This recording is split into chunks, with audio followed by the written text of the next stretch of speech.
गोजोन मोनाबिलिनि साफ्रोमनिसिमबो अननाय मोजां मोननाय आरो गाहाम हामलायनायखौ फिन खेबसेबाव गोसो गोथारै बावहरनानै आंनि चेनेलाव साफ्रोमबो नायगिरि नोंथांमोनखौ आं बरायनानै लाबाय। जायफ्रा चेनेलाव दिनैसो फार्स्ट टाइम भिजिट खालामफैदों नोंथांमोन साफ्रोमबो आंनि चेनेलखौ साबस्क्राइब खालामनानै गोजौआव दावखोनायाव एसे हेफाजाब खालामब्लानो जाबाय आरो भिडिअखौ लाइक खालामनानै आंखौ भिडिअ बानायनो थुलुंगा होलांब्लानो जाबाय। भिडिअखौ जेसेखि हायो नोंथांमोना शेयार खालाम जाहाथे बयबो बर' रायजो राजाफ्रानो नुसारो। स' बे समाव नोंथांमोननो फोरमायनो मोननानै गोजोननाय मोनदोंदि आरो नोंथांमोनखौ साबायखरबो बावनांगोन दि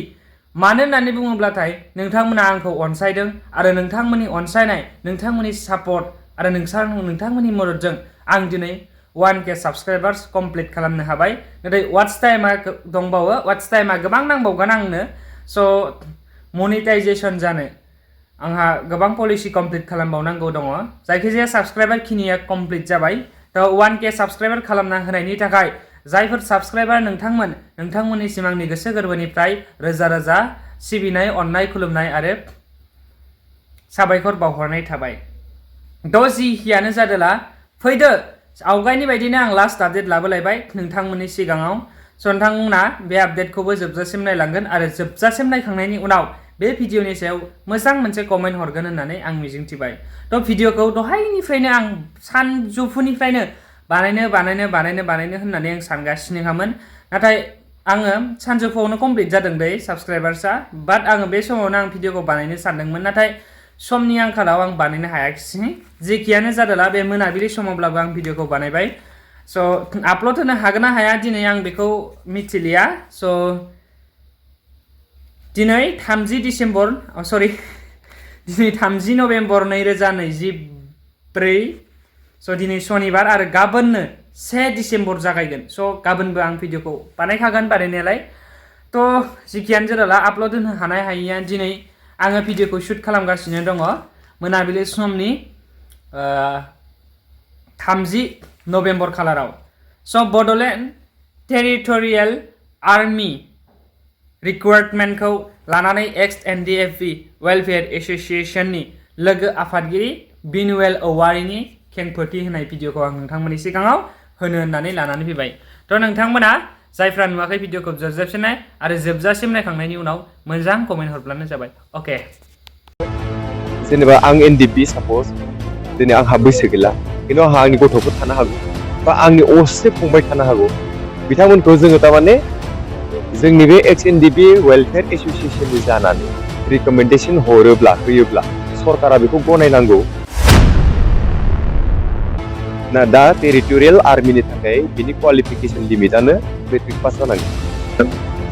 मेट्रिक पास नङैफोरनि थाखाय फैबाय थानाय समाव जि बेबस्था जायो बे बेबस्था जायोब्ला आरो बेबस्थाखौ खालामनो थाखाय जों सरकारखौ अलरेडि आपिल खालामनाय जादों। येस, बैसोआथ' नोंहा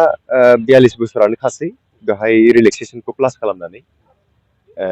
बेनिफ्राय क्वालिफिकेसना मेट्रिक पास जानांगौ। जायफ्रा मेट्रिक पास, जोंनि बारगा NDFB आफादनि गोबां सोद्रोमाफ्रा मेट्रिक पास जायै गोबां दं। दा जों बिथांमोननि थाखायबो दिनैबो जों मोनसे मिटिङाव गोजौ थाखोनि सरकारि मिटिङाव जों इनभल्भ जानायमोन, जे बे खोथाफोरखौ सावरायदों। बेवहाय जिथु नेक्स्ट टु जेनेबा आं NDFB साप'ज दिनै आंहा बैसो गैला, खिन्थु आंहा आंनि गथ'फोर थानो हागौ बा आंनि असे फंबाय थानो हागौ। बिथांमोनखौ जोङो थारमाने जोंनि बे एक्स NDFB वेलफेयार एस'सिएशननि जानानै रिकमेन्डेसन होयोब्ला सरकारा बेखौ गनायनांगौ। मानोना बिथांनि न'खराव दिनै जेबो मोनसेबो माबा थालाङासै, साकरि मोननो हानाय मानसि थालाङासै NDFB जानानै, आरो बिथांमोना बै समाव आन्दलनजों एफेक्टेड। दा बिथांमोननि हयथ' फिसाला बा फिसाजो बा बिथांमोननि सोरबा आंगो असे फंबायफोर बिथांमोनखौ जाहाथे सरकारा कनसिडार खालामो, जों बेबायदिबो खोथाफोरखौ जों सावरायनाय जादों। फैबाय थानाय समाव बेबो जाफुंगोन आरो गाबोननि दिनावबो फैनानै नाय, जोंनो लिस्टखौल' हो, जों सेस्था खालामगोन आरो बिनि थाखाय जों अलरेडि सावरायबाय थाखादों। बेनिखायनो नोंथांमोनखौ वाइड सार्कुलेट होनो थाखाय आं गुरै खावलायबाय for the welfare of our people. Thank you. ना दा टेरिट'रियेल आर्मिनि थाखाय बिनि क्वालिफिकेसन लिमिटआनो मेट्रिक पास जानांगोन। मेट्रिक पास नङैफोरनि थाखाय फैबाय थानाय समाव जि बेबस्था जायो बे बेबस्था जायोब्ला आरो बेबस्थाखौ खालामनो थाखाय जों सरकारखौ अलरेडि आपिल खालामनाय जादों। आरो दा थार्द ग्रेड फर्थ ग्रेड साख्रिफ्रा ओंखारदों बिटिसिआव दा बैनि थाखायबो जों दाख्लैनि सिगांनि प्रेस ब्रिफिंआव जों बुंनाय जादोंमोन जे जोंनि लिस्टफोरखौ हर जायफ्रानोखि एप्लाइ खालामदों होननानै जाहाथे बिथांमोनखौबो जोङो सरकारनि सिगाङाव लानानै थांनो हायो नाय आं मोनसे खोथाखौ बिराद क्लियारलि बुंनो नागिरदों एनडिबि केडार हिसाबै जोंहा गासै माने रिलेटेड 6,000निबो बारा दङ साप'ज एनडिबि रिलेटेड बा एनडिबि केडार्सफ्रानो जे गासैबो साकरि मोनजोबगोन बे बाथ्रा जानो हाया बेयो पसिबोल नङा जों एनडिबि फरमार एनडिबि केडार्सफ्राबो जुदि एप्लाइ खालामोब्ला बेनि गेजेरावबो कम्पिटिसना जाखागोन बे स्वाभाबिक बाथ्रा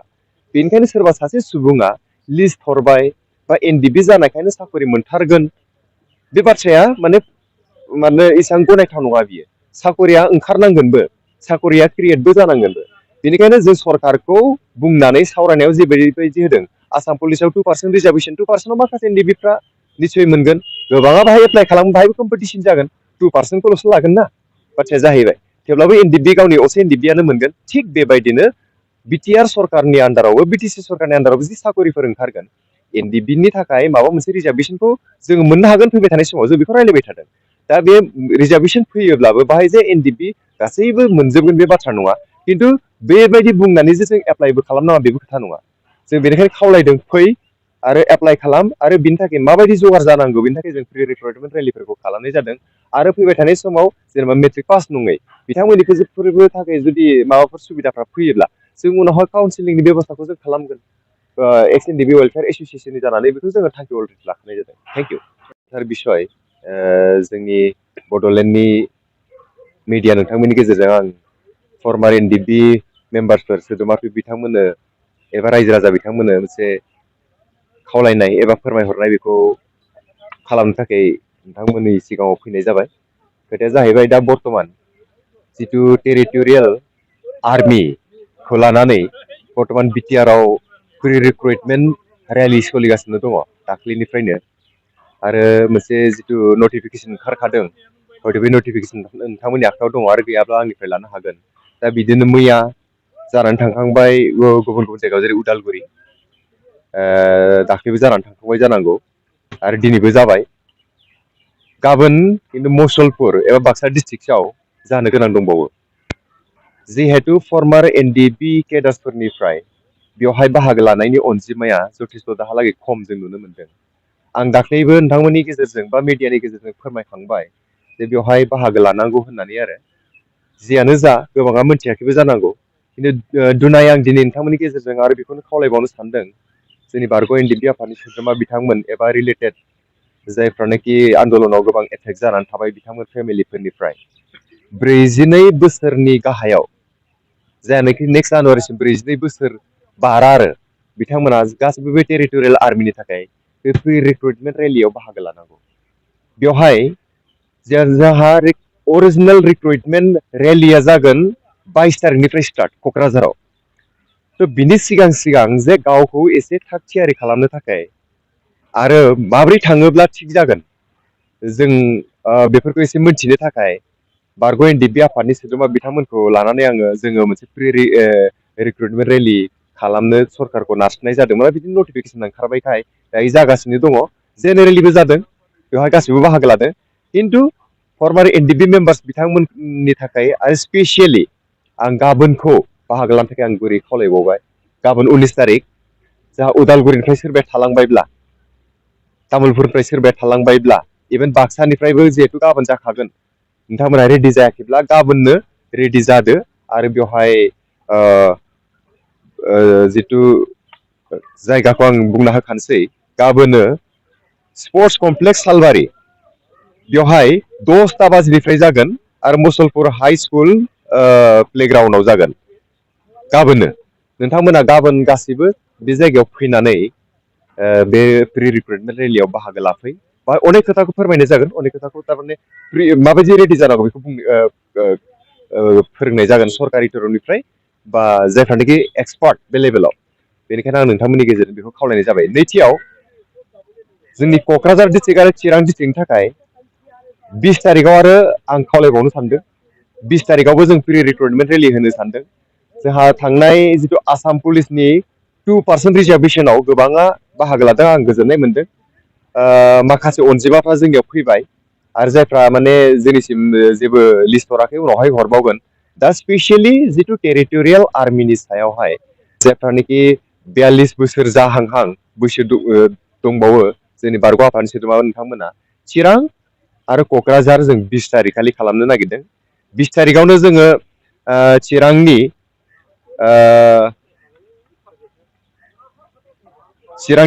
आं दा नोंथांमोननि गेजेरजों एसे बुंबावसिगोन चिरांनि जोङो मोनसे गेलेग्रा फोथाराव खालामगोन आरो क'क्राझारनिखौ जोङो चन्द्रपारानि प्लेग्राउन्डआव जोङो खालामनो सानदों 20 तारिख खालि बेनिखायनो चन्द्रपारानि गेलेग्रा फोथाराव 20 तारिखआव नोंथांमोना गासैबो फैनो नाजादो जायफ्रा माने गोसो दङ आरो चिरांनिनो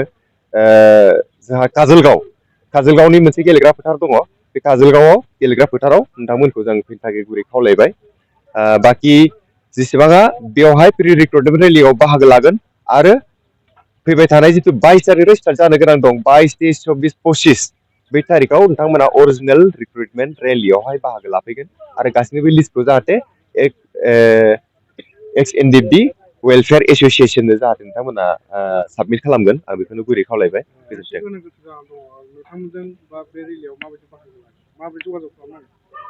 दायो आं जि जायगाखौ बुंबाय जोंजों थोंजोङै जगाजग खालामनायखौथ' आङो दिनै मोनाबिलिनिफ्राय हायोबा लिस्टआव हर गावबागाव आंहा वाट्सएप नाम्बार नोंथांमोननि गेजेरजों आङो हरगोन दाहाय माने मोजाङै सार्कुलेट खालामबानो जाबाय आरो दाख्लैबो वाट्सएप नाम्बार मोनसे हरखानाय दंखायो बे वाट्सएप नाम्बारावनो नोंथांमोना जेसेबांखिनि जायफ्रा फैगोन बे लिस्टखौ हर आरो डकुमेन्टसखौबो हरफा थारमाने सिम्पलि जि डकुमेन्टस गोनांथि जायो माबा मोनसे फरायनायनि एडमिट कार्डफोर माबा मोनसे एड्रेस प्रुफफोर बेखौ गावनि वाट्सएप नाम्बारजों हरबानो जाबाय जों लिस्ट मोनसे थिक थाक खालामना होगोन आरो जिहेतु लिस्ट मोनसेबो मोनाब्ला जों गाबोन रिक्रुटमेन्ट रेलिखौ खालामनायनि लाब गैया गतिके रिक्रुटमेन्ट रेलि जों लादों जेथिया जोंबो मोनसे कनफार्म जानांगोन जे बेसेबांखिनि मानसिफ्रा बाहागो लागोन गतिके गाबोन दा हरसिम आरो गाबोन फुंसिम नोंथांमोना जोंनो बेखौ हरगोन लिस्टखौ हर आरो जों मानसि अलरेडि फाथायबाय बे एरियायाव थिक थाक खालामनो थाखाय आरो नैबे जिथु गाबोन जानो गोनां दं बेहा अलरेडि लाखागोनखा सरकारनिफ्राय बे नटिफाइडखा नोंथांमोना नुनो मोनगोन बेखौ बेवहाय अनलि एनडिएफबिआल' खालामा बेवहाय गुबुन गुबुन जोंनि बर' लाइमोनफ्राबो खालामगोन जिहेतु एनडिएफबिनि थाखाय बेनो मोनसे जे 42 बोसोरनि गाहायाव जाय बिथांमोना खालामगोन जोंनो मोनसे लिस्ट तैयार खालामना हरनांगौ बेखौ लानानै जों सरकारनो माबा मोनसे रोखोमै जेनेबा जों स्ट्रेस होनो हायो बा प्रेसाराइजिं खालामनो हायोबा जों सरकारखौ रिकुवेस्ट खालामदों जों बेनि थाखाय बे लिस्टखौ लानाय जागोन गोजोन्थों